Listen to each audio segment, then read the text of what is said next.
الرجيم يا أيها الذين آمنوا اتقوا الله حق تقاته ولا تموتن إلا وأنتم مسلمون وقال أيضا يا أيها الذين آمنوا أطيعوا الله وأطيعوا الرسول وأولي الأمر منكم فإن تنازعتم في شيء فردوه إلى الله ورسوله إن كنتم تؤمنون بالله واليوم الآخر ذلك خير وأحسن تأويلا Muhammad Al-Quran. Para petugas Khilafah Islam dan juga warga seumur Qura Pengursari yang saya hormati dan yang saya cintai serta sayangi karena Allah. Alhamdulillah kita bersyukur pada Allah Subhanahu wa taala bahwa pada malam hari ini kita sedang dan akan mentakbirkan kalimat Allah, mentasbihkan kalimat Allah dan akan memuji kalimat Allah. Dengan wujud kita berada dalam struktural kekhilafan Islam. Ini arti dan makna serta praktek yang setiap saat kita lakukan ketika kita selesai melaksanakan sholat. Ini adalah prakteknya. Jadi malam hari ini kita sedang dan akan menghadiri undangan struktural yang wajib bagi setiap umur qura untuk melaksanakan mabit dalam berapa bulan? 2 bulan sekali. Ya.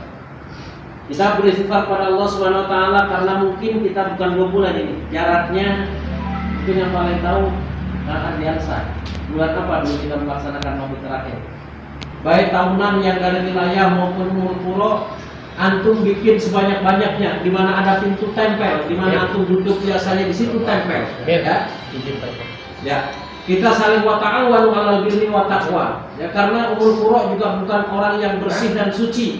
Sebagaimana al-insan maharul khata' wa nisyan. Kita semua adalah tempatnya salah dan lupa. Maka ketika antum hari ini menegur kepada kami, kita ucapkan jazakumullah khairan. Karena disinilah letak kebersamaan kita, letak jasadul wahid kita.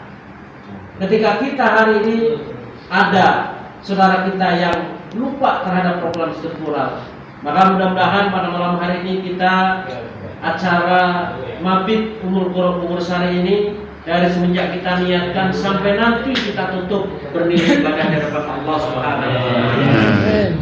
Ikhwan fillah, masih ingat kita terngiang-ngiang apa yang disampaikan oleh Khalifah? Jadi ketika nanti kita menghadap kepada Allah, ada yang namanya yaumil hisab, yaumil mizan. Ya, ada timbangan. Semua amalia-amalia kita akan ditimbang oleh Allah Subhanahu wa taala.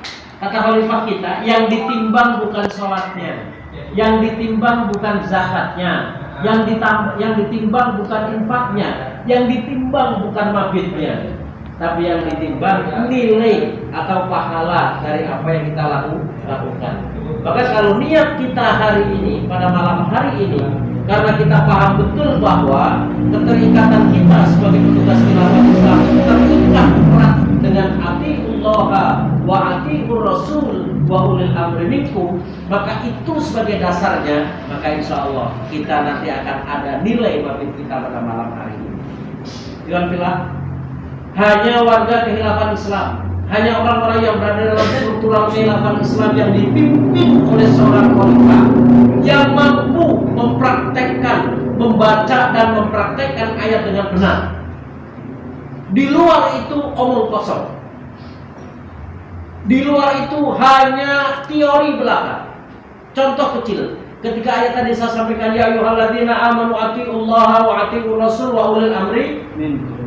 Di mana ada ulil amri, Rasulullah sudah memberikan kabar kepada kita semua bahwa hanya ada 5 fase dalam kepemimpinan umat Islam, dan setelah hancurnya sistem Jabariyah maka fatakunu khilafah ala minhajin nubuwah. Kita berada dalam sistem kekhilafahan Islam dan pemimpinnya Rasulullah yang memberikan kabar. Rasulullah yang ngasih tahu kepada kita. Kalau kita hari ini sebagai pengikut umat Muhammad SAW, kalau kita mengakui beliau sebagai utusan Allah, maka ketika apa yang disampaikan oleh beliau itulah sebagai petunjuk kita tatkala kita hendak beribadah kepada Allah.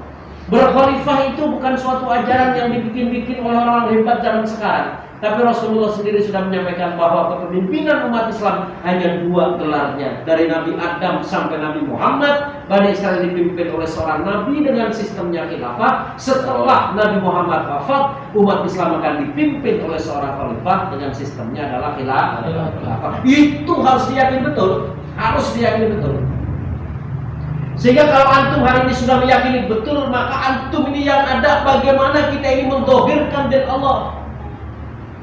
Karena apa? Kita mengaku sebagai umat Rasulullah. Rasulullah dahulu yang surganya sudah dijamin oleh Allah. Ketika Rasulullah menugaskan waladhi arsala rasulahu bil huda wa dinil haqqi ala dini kulli walau karihal musyrikun, beliau main-main apa enggak? Rasulullah main-main apa enggak? Rasulullah serius. Rasulullah serius, nggak pernah main-main. Karena apa yang ada di benak beliau, yang ada di pikiran beliau, bagaimana tugas berat yang Allah berikan kepada beliau ini, benar-benar nanti ada pertolongan Allah. Tauhid Islam memimpin peradaban. Seharusnya kita sudah merasa jenuh, kita sudah merasa capek, kita sudah habis air mata kita, karena kita melihat dan menyaksikan hari ini hukum Allah diinjak-injak. Hukum Allah tidak berlaku. Quran dimasukkan ke dalam WC. Bukan hanya sekedar dimasukkan, tapi disiram dan dipajang masuk ke dalam spiteng. Artinya bahwa Quran hari ini tidak berlaku sama sekali. Bukankah ciri-ciri orang yang beriman? Wa idza tuliyat alaihim ayat wajilat qulubuhum wa ziyadat.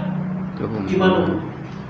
Kalau tadi sudah saya bacakan bahwa hari ini umat Islam sedang kondisi terpuruk, hukum Allah hari ini dihina di mana-mana. Bahkan sengaja hari ini umat Islam akan dipisahkan dengan petunjuk Allah. Apakah di samping sana nggak ada orang pandai? Mungkin lebih pandai daripada kita, sholatnya lebih hebat daripada kita, baca Qurannya lebih fasih daripada kita, gelarnya mungkin lebih hebat daripada kita. Tetapi kenapa ketika mereka menanyakan yang seharusnya tidak layak ditanyakan, semua orang hebat cicing? Ini pertanda bahwa hari ini Islam sudah diinjak-injak, Quran sudah nggak ada artinya. Maka yang ada di otak kita bahwa kita ini adalah pengikut Rasulullah, liyudhhirahu 'ala din. Mari kita bersama-sama perjuangkan din Allah. Jangan setengah-setengah. Kan tadi saya sudah sampaikan, habis air mata kita. Apa yang harus kita keluhkan lagi? Apa yang harus kita sampaikan? Kata-kata sudah habis. Karena apa? Kita melihat saudara-saudara kita yang di Palestina, yang di Gur. Masya Allah, orang yang tidak berdosa, perempuan-perempuan cantik diperkosa, anak kecil dibunuh, mereka tanpa dosa. Kenapa hal ini bisa terjadi? Kurangkah Muslim banyak di Indonesia? Tidak. Apakah dunia lain tidak ada Islam? Tidak, jawabannya. Hampir hari ini umat Islam menguasai di dunia. Tapi kenapa sampai hal ini terjadi? Ingat. Dahulu ada seorang perempuan yang bukan beragama Islam, orang Yahudi, mengadu kepada Umar bin Khattab. Apa jawaban seorang Umar bin Khattab ketika dilecehkan seksual? Jawaban seorang Umar sebagai khalifah Amirul Mukminin, sampaikan kepada bangsa dan pemimpinmu dan juga yang melakukan pelecehan seksual, hari ini akan kami taruh tentara kami yang mana ekornya ada di negeri kami dan kepalanya ada di negeri kamu, hanya untuk membela satu orang perempuan yang dihina seksualnya. Apakah hari ini ayat yang ada di depan kita belum membuat kita hari ini untuk semangat menegakkan kekhilafan Islam? Apakah hari ini dengan fakta-fakta yang ada hari ini antum masih tertutup hatinya untuk setengah-setengah membangkitkan sistemnya Allah? Seandainya kita paham wajilat qulubuhum wa ziyadat imanuhum, bergetar hati kita, kapankah datangnya pertolongan Allah? Dahulu Rasulullah dan para sahabatnya juga tidak tahan melihat keadaan yang ada, baik secara mayoritas dan secara minoritas disiksa. Ujian-ujian yang menimpa pada Rasul dan para sahabatnya, sehingga beliau mengatakan mata Nasrullah, mata Nasrullah, mata Nasrullah. Ini diucapkan oleh mereka karena apa? Mereka sudah pontang-panting, mereka sudah pol-polan menegakkan din Allah. Hari ini kita belum ada apa-apanya, belum pantas kita hari ini mengatakan mata Nasrullah. Allah tidak akan menjawab kalau kita belum maksimal. Maka mudah-mudahan antum yang hadir pada malam hari ini tergugah hatinya untuk kita bersama-sama di Ummul Qura Bogor Sari. Inilah antum hari ini ibadah. Disinilah antum setiap saat mengikrarkan inna sholati wa nusuki wa mahyaya wa mamati lillahi rabbil alamin.